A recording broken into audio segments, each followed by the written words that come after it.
Hi everyone, this is Saptarshi over here and I welcome you back to our course on machine learning using Python. So last class we have looked at principal component analysis, which is popularly known as PCA, basically a dimensionality reduction technique based on linear algebra. Today we are going to look at another technique named as linear discriminant analysis, or in short form it is known as LDA. So we are first going to start with the basic motivation, and all along we will try to differentiate with PCA, which is probably its more popular cousin, hogging all the limelight. Okay. Then we will simplify the math as much as possible. And finally, we will look at some of the characteristics of PCA, how it turns into advantages and disadvantages. Okay, so what LDA does? LDA reduces dimension. Okay, how it does it? It does that by constructing new features which are linear combination of original features. Okay, how it does it? It does by using Eigen decomposition. Okay, and what are the advantages? It offers compression, better visualization, and efficiency. Okay, all these things are common with principal component analysis. Okay, so can we justify having another method called as LDA? Okay, so the main difference is that PCA is an unsupervised technique, so it doesn't need or consider the class level even if it is available, and it tries to find components which are linear combination of original features along the maximum variability of the data. Whereas LDA is supervised, so if you don't have the class level, you cannot apply LDA. Okay, and it finds components which separates the classes most. Okay, so here the key term is unsupervised and the second term is maximum variability of the data, whereas LDA is supervised and here you are concerned on maximum separability. Okay, so let's try to understand the intuition of LDA with an example. So let's say you have two classes and you also have two features x1 and x2. Okay, so this original data is in 2D. If you want to reduce it, you need to take it to 1D, right? Okay, and how do you want to take this to 1D? So basically in a 2D plane, I will take a line and I will try to project this on that line and I will get a 1D representation of this 2D data points. Okay, so that is what LDA wants to achieve. So if I consider this line and project these points on this line, we see all right, these points are well separated. Even these points are well separated. However, the middle ones are not well separated. There is quite an amount of overlap. Okay, so this may not be a good choice of the line. All right. Another option can be a line like this. And if you see to this, you will immediately understand that there is no overlap. This creates a quite good separation when you have projected these 2D points in 1D. All right. So let's now again understand that how these directions are different in case of LDA and PCA. So in PCA, what you do is you have again in x1, x2, the data scattered, and you find dimensions which explains the maximum variability of the data. So one eigen or one principal component direction can be this, another principal component direction can be this. Okay, and you can see that all are marked in the same color, nothing like the red and blue example that we saw earlier. In case of LDA, they are marked separately. You see, this comes from one class, this comes from another class. And for generality, what you assume is that this class represents a normal distribution where its mean is nothing but the mean of the normal distribution. Same is for this class. Okay, and the standard deviation is the variance of this individual classes. So as example, if you try to project these two classes along this y-axis, you see they will be completely overlapped. So this is a bad projection. Okay, so this will not give you a good discrimination. However, if you project them across x-axis, you see they are well separated. Okay, so you want you want lines like that, where if you project, will give you maximum separability. Question is how to choose such a line. Okay, so what can be the objective? So one of the objective will be, of course, that you want the classes or the mean of the classes to be as well separated as possible.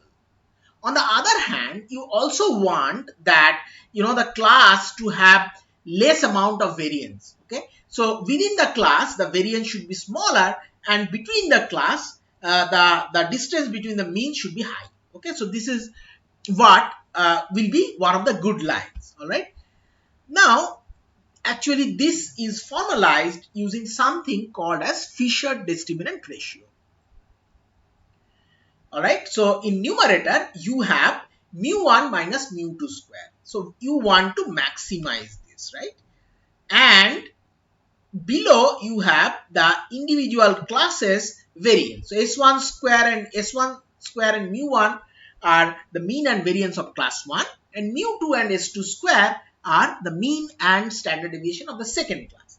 So you want this to be minimized. Okay, so when you try to maximize the numerator and minimize the denominator, you actually are trying to maximize this ratio, okay, which is called as Fisher discriminant ratio, and this discriminant term actually evolves into the name of linear discriminant analysis. Okay, so now more technical terms, more mathematical intuitions. Okay, so of course we want to minimize variability within class. Such thing we called as inter-class scatter. Okay, so this is a term which is used predominantly in all literature, and that's the reason we cannot avoid this term. And we also want to increase the between class separability, which is called as between class scatter. So let's break it up more. So within class scatter matrix is represented as SW. Okay, and basically if you have different classes, right, you have C1, C2, C3, for each one of them you find out the scatter metric, and finally your SW is a simple summation of this class scatter matrix, individual class square metric. How individual class square metric is calculated? So for each of the observation you find the difference from the mean. Okay, basically if you look at the formula, this is nothing but the individual classes covariance metric. Okay, so this is individual classes covariance metric.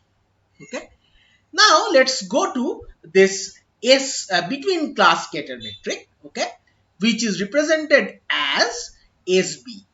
So what we do is, let's say you have three classes C1, C2 and C3. So you denote the mean of the first class as M1, denote the mean of second class as M2, and then you denote the mean of the third class as M3. Okay, so these are vectors, right? So if there are P predictors, this is nothing but a vector of P dimension.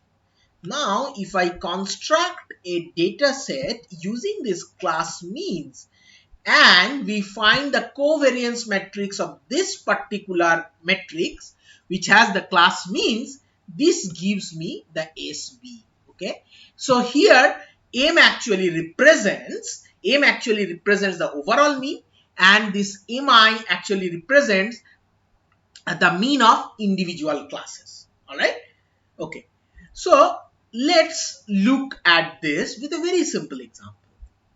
So what we do is we take two classes, okay, which has around 5 observations. So this is two-dimensional data. So class 1 has this 5 observations, which are two-dimensional vectors, and x2 also has 5 observations. So first step is I find the mean of these classes. Okay, so the mean of the first class is 3 and 3.8, which can be very simply calculated like this. mu2 is calculated as 8.4 and 7.6. Now it is turn to find out my variances. Okay, so variance for my first class is nothing but as I said, covariance metric of this particular class, so which you can calculate like this. For individual points, you find the difference with the mean, and then you sum it up. So this is a metric you get. So this is your covariance metric of class 1. To calculate SW, I also need S2, and S2 I can calculate similarly. So I'm not showing that calculation. So SW is S1 plus S2. Now, when we are calculating SB, actually, again, this is the covariance of these two means. So these are the two means that we have considered, and we get the SB metric, okay, which is this metric. Okay, so these are the two components that we have received so far. All right, so now you know that I want to maximize this and I want to minimize this.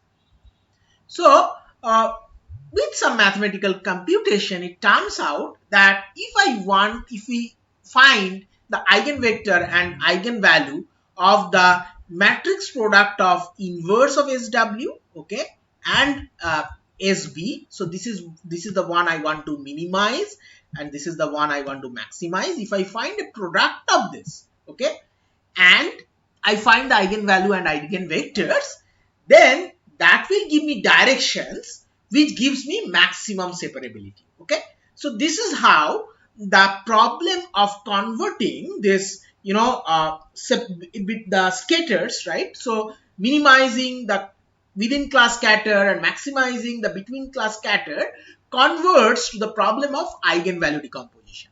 Okay, so if I do that like the way we have done in principal component, so these are the W1 and W2 values that we receive. Okay, all right. So if you remember from your PCA classes that the components are actually ordered. So the first component represents the most variability. The second principal component represents the next possible variability, and so on and so forth. Okay. However, in case of LDA also this is same. Okay. So this is actually for your iris data set. I am sure you remember about iris, right? So which has got 4 features. So as there are 4 features, if you do a eigenvalue decomposition, you will get 4 eigenvectors and they are ordered, right? However, interestingly, we were also having the question in case of principal component that how many components to choose. And we kind of created a elbow graph and we tried to find out how many components maybe explain 95% of variability. So that many components we chose. However, in this case, if you see that the eigenvalues of the third and fourth comes to be 0. Okay. So what about the eigenvalue of the example that we just looked at? So for the first one, the eigenvalue is 100%. For the second one, the eigenvalue is 0%. Okay. So do you see that suddenly we are getting 0 eigenvalues for LDA? Okay. But this was not the case with PCA, right? Alright, so for each of the 2 cases, you see the number of non-zero eigenvectors are number of classes minus 1. So in iris, how many classes were there? 3. So 2 eigenvectors are non-zero. Here, how many classes were there? 2. How many eigenvalues are non-zero? 2 minus 1 or 1. In fact, if we generalize, we see that if there are C classes, we can only have C minus 1 non-zero eigenvalues. Okay. So this question of how many components to choose is not at all relevant with LDA because you are anyway going to get only C minus 1 eigenvectors. Okay. And why this happens? Is there an intuition? Okay, the intuition is that if you have C classes in 2D plane, so let's consider 2D plane, you at most need C minus 1 lines to separate them. Okay, C classes, so C minus 1 lines will be enough to separate them. So the C minus 1 lines will only have corresponding non-zero eigenvalues. All right. Okay. And then how do we calculate my new variables? Okay, so new variables on which we are going to work further. So similarly, what we do is we use the input metric and then we multiply by this weight vector, which comes from this eigen vectors that we have chosen, the first two eigen vectors. Okay, and if I use PCA, okay, to actually separate this, so this chart we have already seen. So these were how the three classes were projected. Okay, so this class Setosa was well separated, and there were some amount of overlapping in case of versicolor and virginica. If I do that for LDA, okay, so what we see is that this is still well separated. However, the separation between these two classes seem to be little more better. Okay, so because LDA actually focuses on the class levels. All right. So this is yet another example. So these are your two classes, and you see that when PCA tries to find the first component, okay, then it will pick up a component like this because the data varies most along this direction. Okay. Whereas if you look at LDA, as you know, these are two classes, along this direction they are most separated. So it will pick a direction which is completely orthogonal to PCA, right? Okay, so LDA, you know, if you try to project them in normal distribution and see these are the two normal distributions corresponding to the classes if you project along this line. Okay, however, you know, if you do the same for PCA, you will see that they are completely overlapped because PCA is always interested at the overall variability and not the class levels. Okay, so can I use it for three classes? Yes. So whatever we discussed, like finding the between class scatter and then within class scatter, multiplying them, finding the eigenvalue and vectors. So this can be extended to any number of classes. So here, if you see, you know, there were three classes. So if there are three classes, you know that, you know, number of non-zero eigenvectors will be 3 minus 1 or 2. So these are direction of these two LDAs, and you can see that they are well separated in this 2D plane, right? All right. Okay. So what are some of the things about LDA? So the components can be at max C minus 1. So this was not the case of principal component. You will get, you know, all non-zero eigenvalues or mostly non-zero eigenvalue, and you can have different option of choosing. It also assumes that all classes are generated from Gaussian distribution. Okay, so this is also one of the, you know, one of the characteristics of LDA which can sometimes go wrong, and it assumes that the two classes have same covariance metric. So this is also one of the very important things about LDA. So basically, if you remember, when we are calculating SW, we were not differentiating S1 and S2, so we are simply adding them up. Now, let us look at a class like this, okay? And so these are, you know, one of the classes marked in this yellowish or amberish color and this sky blue. So these are the two classes. And your actual class boundary is something like this, okay? So as you know, linear discriminant analysis is linear in nature. So what it will do is it will draw a line and try to separate them out. So okay, so this line actually corresponds to the LDA line. All right. However, if you actually relax LDA a little bit and you allow these two classes to have separate covariance metric, the decision boundary can get changed. Okay, so this can be one of the different decision boundary if you allow the covariance metric to be different between these two classes. Okay, And when you do such thing, you call this technique as QDA or quadratic discriminant analysis. Okay. So this is all what we had to cover about LDA, and I hope I could give you some basic understanding along with the math. So please feel free to give your question in the comment section, and please like and subscribe if you have enjoyed the video. Thank you so much for watching, guys.